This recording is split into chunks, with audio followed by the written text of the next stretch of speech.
Welcome to the Holistic Wealth Podcast. I'm your host, Keisha Blair, wife, mother of 3, author of Holistic Wealth, and founder of the Institute on Holistic Wealth. The show will showcase various experts in the key pillars of holistic wealth. Each week, we deliver the best information on how to become holistically wealthy and live your best life. Today, I have a very special guest with me. I have Eve Rodsky, and Eve is the New York Times bestselling author of FairPlay, and she's the author of the upcoming book, The Unicorn Space, that I'm so looking forward to reading. And I'm so excited to have you here today, Eve, because we have so many of these issues in common that we're passionate about. And so I've been dying to talk to you about all of these things. So welcome to the show. The same. I feel the same. I think women's economic security, Keisha, is what keeps me up at night. It's, to me, what's the biggest barrier to women in power. And so your messages resonate. You're taking the stigma off women talking about money. I call myself the ghost of Christmas future. I'll call you that as well, right? To say, you may not think you're going to end up in this situation, widowed or divorced or whatever your circumstances are. And instead of saying you're shamed because you shouldn't have been there, I think, Keisha, you and I have in common that we're here for you. We are here for you regardless of whatever your circumstances. Yes, absolutely. And it's such an important topic because all of these things have been highlighted during COVID-19, with women having to leave the workforce to care for kids and to make those tough choices. And I know I've been there. I've been there prior to COVID-19. And I feel like even during COVID-19, again, I was back there. And it was just like deja vu, only exacerbated because now I'm homeschooling 3 kids and trying to get everything done. And I'm thinking, wow, this was never sustainable. And I'm going back to that point where I thought, this is not sustainable. This was 10 years ago. Now this is 10 years after. And I'm in the same spot where I'm thinking, this isn't sustainable for women. And you've been doing a lot of work around this, talking to various women. You've seen what has happened during COVID-19. And I'd just love to hear your thoughts on where you think we should go from here, because the old normal was never working for women. And now we have an opportunity. We're at an inflection point. And, I'm hoping that organizations get this, that the corporate world gets this. But I'm fearful that there's this push. You see this push to, let's go back to work. Let's just go back to the old normal. And it's still not going to work for women. So I wanted to get your views on, what you think that post-COVID world should look like. About when I was a kid and growing up in the Lower East Side, there was always a commercial that would come on that said, it's 10 p.m. Do you know where your children are? I think about that now for leaders. It's 10 p.m. Do you know where your workers are? And they better not be working. I'll tell you that, leaders. They better not be working, right? They should be caring for themselves, for others. And I think, to me, that's the big reckoning. I got to speak at Davos. This was February 2020. And so it was really funny because, not funny, it was ironic because, nobody knew what was coming a month later. But all these sort of pale and male men were in the audience for one of these talks I was in. And they kept saying to me, well, what is your vision for society? And I looked at them in the audience and said, well, do you remember that BBC dad where his child crashed in on him in the walker? I said, I want you all to be that dad. I want you to parent out loud. I want you to have as many interruptions as I have. I want you to lose 5 to 10% of your wages for every child that you bring into the world. I want you all not to be living the statistic I know you're living, which is that 70% of you have stay-at-home wives, the most traditional family structure imaginable. I want you to have empathy for the facts that society has been built on the backs of the unpaid labor of women, and when paid, the undervalued labor of women of color, and that's no longer sustainable. And then, a month later, we were all a BBC dad. I think, of course, there's essential workers who couldn't have the privilege to be working from home, but over 20 million American workers were that BBC dad, thrown into their homes, trying to do it all under the same roof. And I think, like you said, we're at an inflection point where if we don't learn from this crisis that it was completely unsustainable what we were doing to half of the population, then shame on us. Shame on us. And then I will also say that every woman who listens to us has to recognize that we have our own agency. That's what Keisha does, right? We're working on your personal economic security, But this is also a political movement that you can join us to say we're going to support each other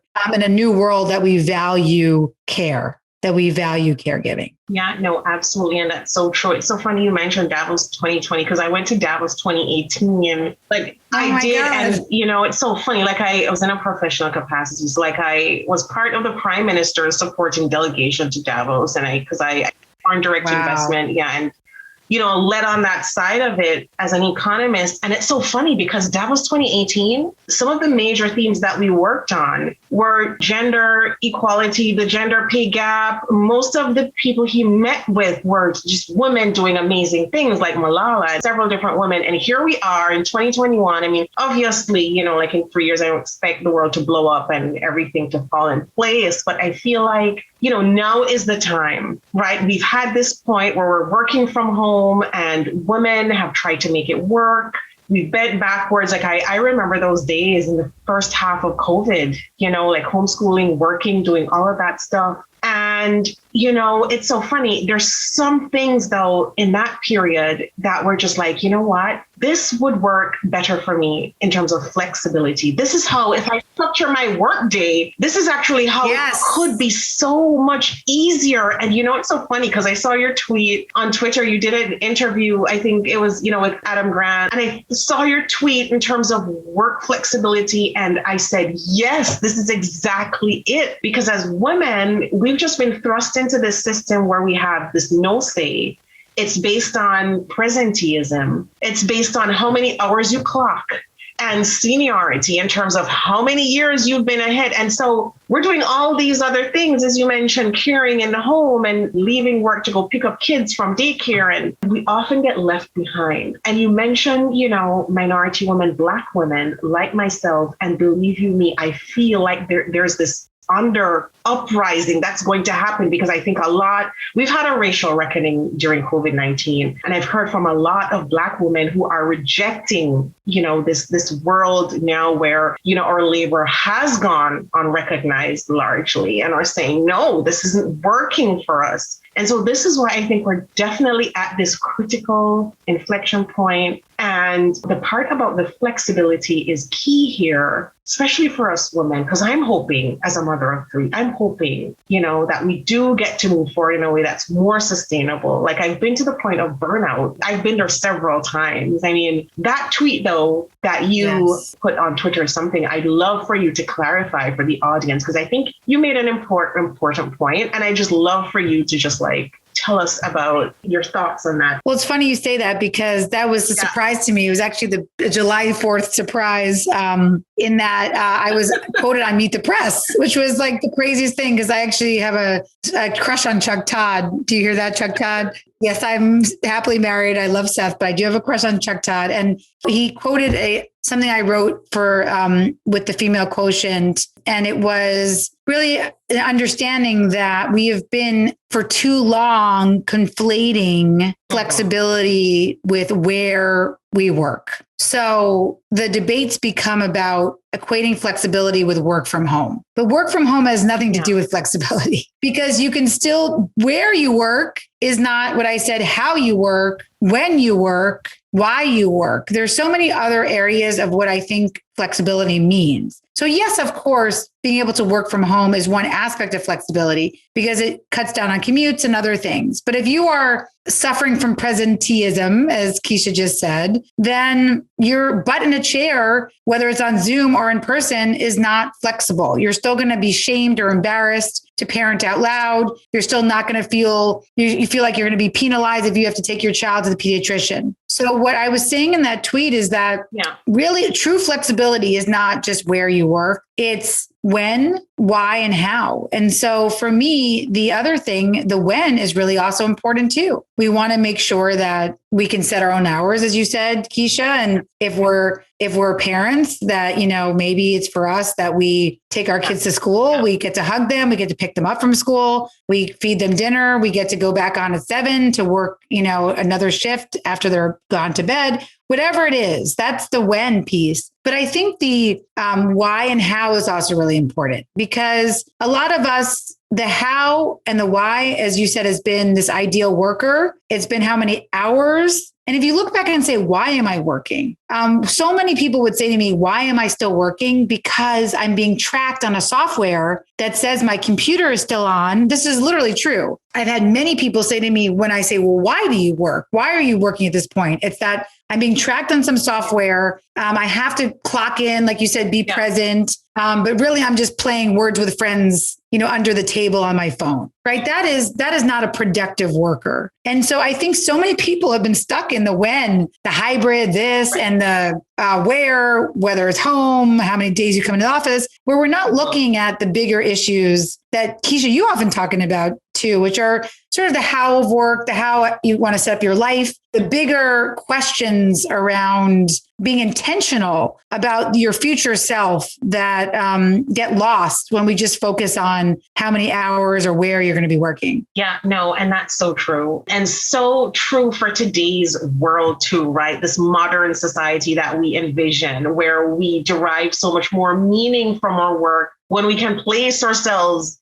our whole selves into it. And it doesn't just become a clocking in, clocking out exercise, right? It becomes an intentional part of our work that we see as part of our mission, which is also what I would want for women. But it's so hard to do that in this system where it's a clock in, clock out, and we're racing out the door at 5 or at 4 to race to pick up the kids to bring them home for dinner. And this silly cycle just goes on and on and on and just leads to burnout. It's crazy. In one of my workplaces, I remember we had this DM system or whatever, now they're Slack, but back then it was like the internal chat. And we were in an open office plan and we would all be sitting together. And then somebody on my team got into the habit of announcing when they were going to the bathroom on the group chat. And so then it became this really strange culture where if you got up, you were announcing where you're going. And it felt so terrible. I don't know what else to say about it. It felt the idea that I had to announce when I was going to go take a piss. It started to really erode my autonomy. It started to erode the culture. A lot of people started feeling bitter and tracked. And, it's these simple things that if a leader doesn't step in and just say, you know what?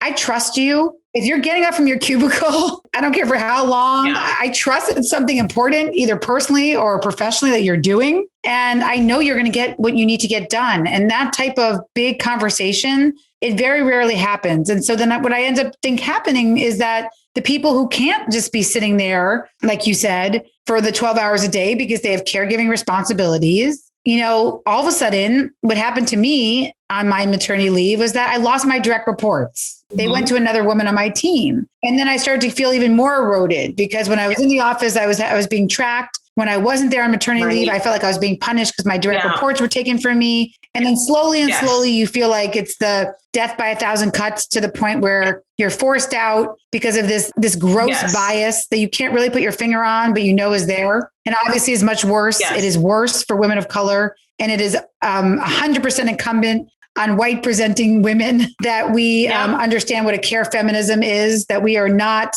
this boss feminism, this individualism feminism has to be burned. And we have to come back to the table to recognize everybody's lived experience and to fight for other people's lived experiences. Because I'll say one last thing, my boss, when I asked to work from home on Fridays, which is not even like, as we said, the how of work, it's just the where you work, still wasn't asking for flexibility, Keisha. I was just asking to keep my butt in the chair just in my home on Fridays. She looked at me earnestly and said, well, I can't ask for that because that's what I have. And then everybody else will know above us. Unbelievable. And it's so funny, Eve. Like, as you're talking, I feel like I was there in your shoes. And that's why I said in holistic wealth, that is a male perspective that comes into to tell women that because we've been out on mat leave, our skills have atrophied. Like, our skills have atrophied. Like, we're bringing babies into the world. And you're telling me my skills have atrophied. And it's death by 1,000 cuts, as you mentioned. And then I was widowed. So it was just like, oh my gosh. And I did feel, to be honest with you, as a Black woman, as a woman of color, that it was 10 times worse because I looked at the organization and I'm like, well, you know what? Like, I don't see the same consequences here. Like, I went on mat leave and now everything is eroded. My husband died. So you can imagine just a gradual taking away of everything that's meaningful in your life, everything. And that's why I've been so passionate about this thing, is because I want for women so much more than that. Like, we can't go on mat leave and have our lives just upended just because. And then sometimes when we come back, there's a divorce or another setback. And then it's just like, okay, I give up. I don't even know where to start again. And so that resonated with me so much, because this is one of the reasons why I wrote this book. And I was just so like, I have to do this to help other women. And I was a trained economist when that happened to me. And I was just like, can you imagine other women out there who are alone and have no clue about how to turn their lives around? I just could not imagine that. But like, Eve, I want to ask you about your follow-up book to FairPlay, which is Find Your Unicorn Space, because I feel like that's important for women too. It was very important for me, coming out of that life-altering setback, and for so many reasons. So I just want to, before I forget, to ask you about that.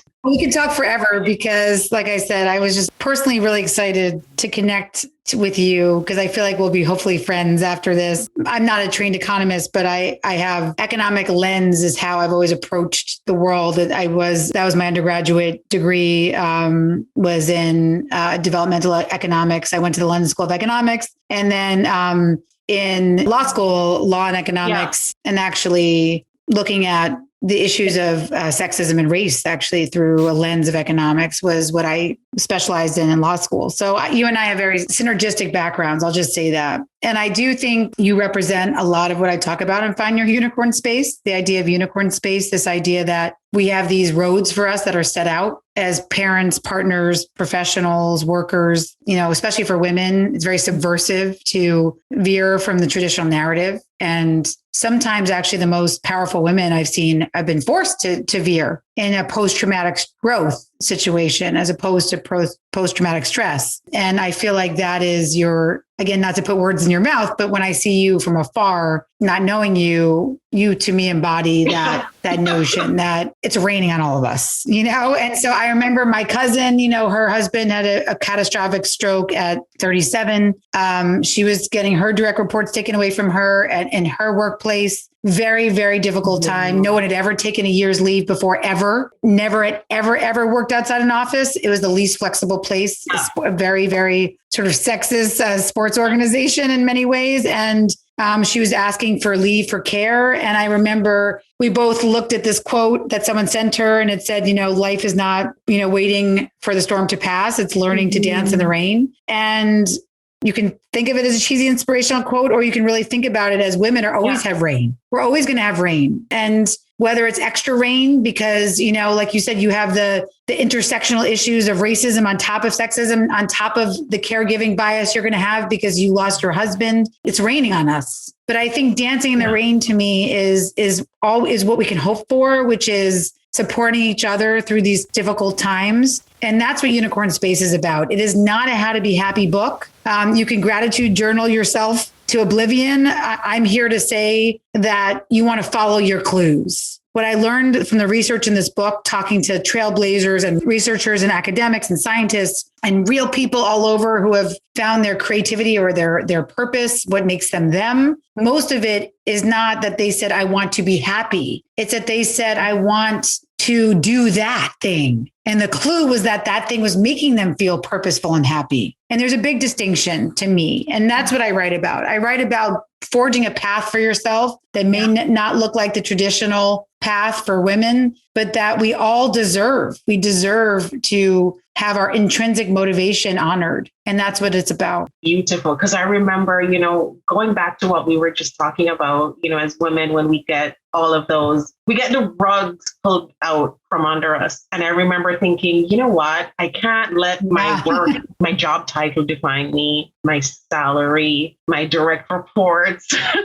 anything related to that definition of success or society's definition. What has to define me is, that impact that I want to make on the world and that message that I want to get out there. And you're so right. That's what gave me purpose after that life-altering setback. That's what gave me my mission. Talk about that too, because I had to define that going forward. I had to let those things go in order to not fall apart and not think, this has failed, or, like I have failed. So I had to really embrace that whole new, my own personal trust about what I wanted to leave on humanity, what my legacy is. So that's so What do your important. kids think of you, so Keisha? critical. And oh my gosh, are they proud of you? They are so proud. And I'm so happy that they talk about holistic wealth and they talk about living holistically wealthy lifestyles. And it's so funny. Like I look at my little girl, I look at my boys too, but I think I don't want your definition of wealth to be just your material possessions. I want you to look at nature and I want you to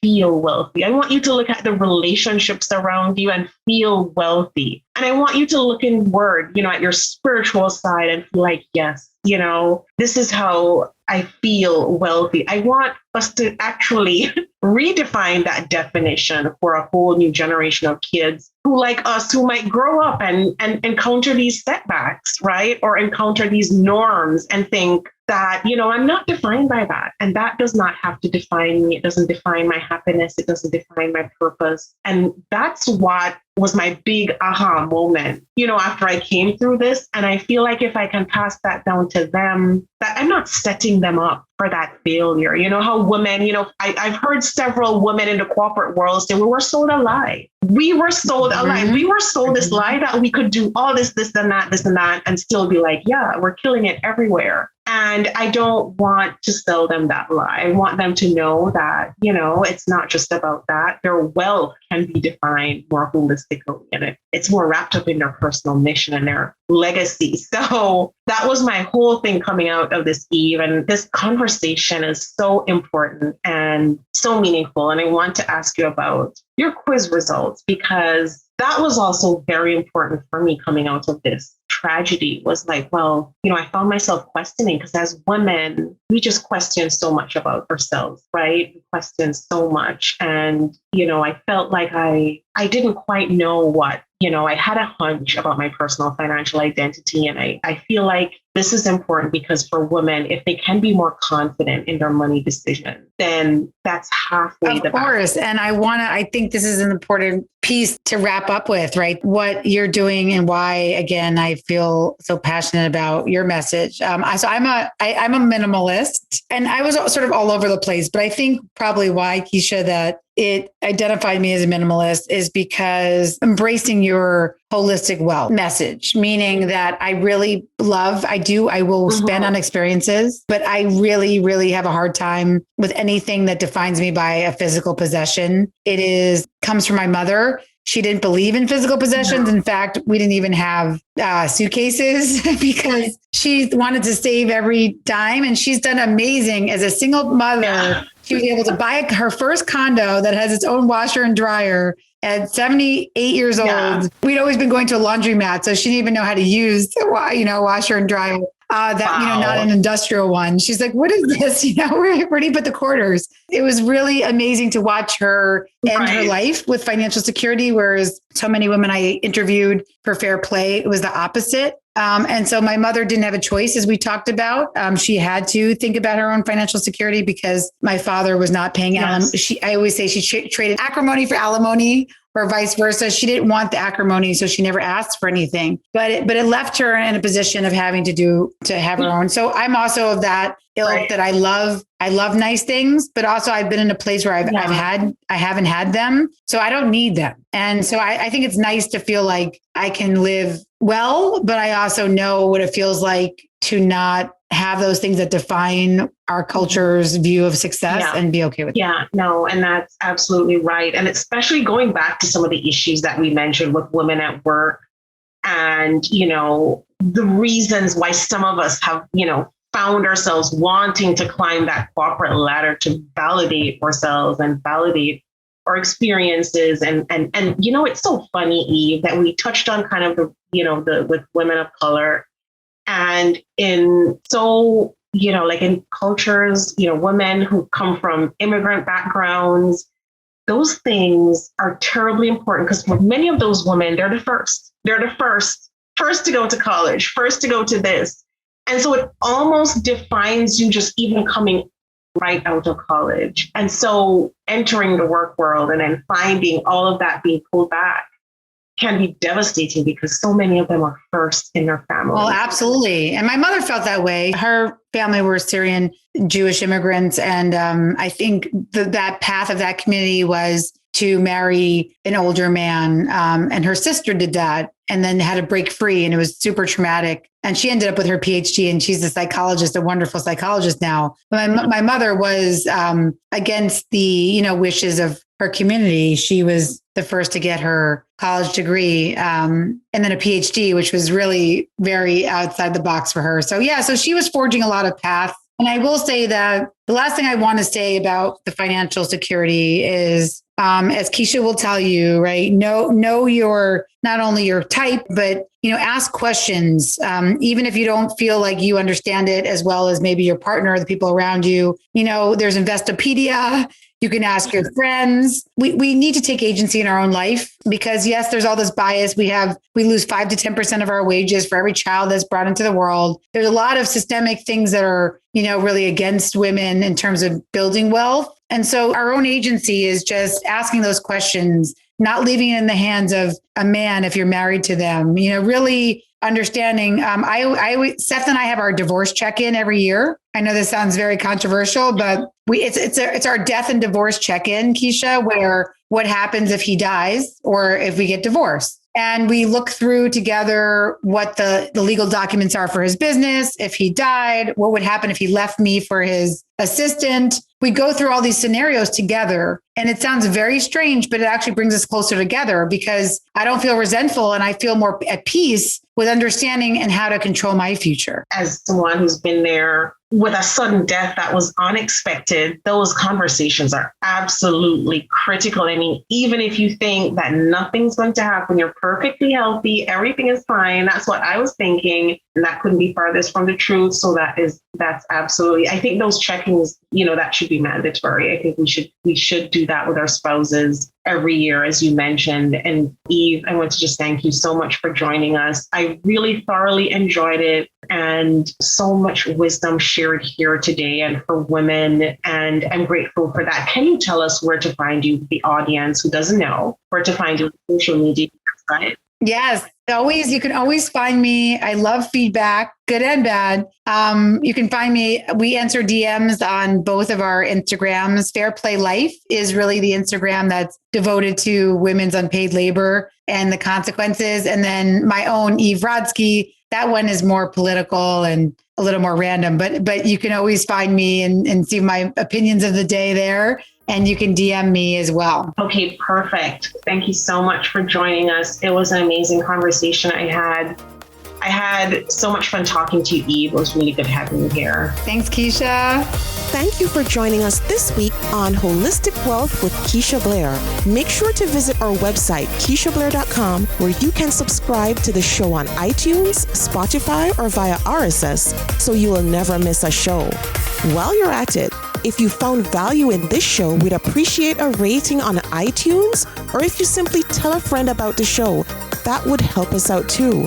Are you a member of the Institute on Holistic Wealth? If not, what are you waiting for? Go to Institute on Holistic Wealth /memberships to choose your membership plan and join. As a member, you get so many perks. Free worksheets, advice, coaching, and a member's workshop to design an intentionally designed life. You need to figure out your life purpose? Take the Build Your Life Purpose Portfolio online self-paced course. You're struggling with all your money decisions? Take the free financial identities quiz and then take the course. You recently had a breakup, job loss, or experienced the death of a loved one? Take the Holistic Healing course. You need an overall plan to achieve holistic wealth? We will help you figure out your holistic wealth blueprint. And of course, if you want to start making money by helping others achieve holistic wealth, become a certified holistic wealth consultant. Regardless of what career you've got, the Institute will show you how to increase your income and walk in your purpose. The sooner you join, the sooner you start to achieve a more holistically wealthy lifestyle. And you're going to want to stay for a very long time. So go to Institute on Holistic Wealth /memberships to join. If you haven't read the book yet, pick up a copy of the award-winning, best-selling Holistic Wealth 32 life lessons to help you find purpose, prosperity, and happiness.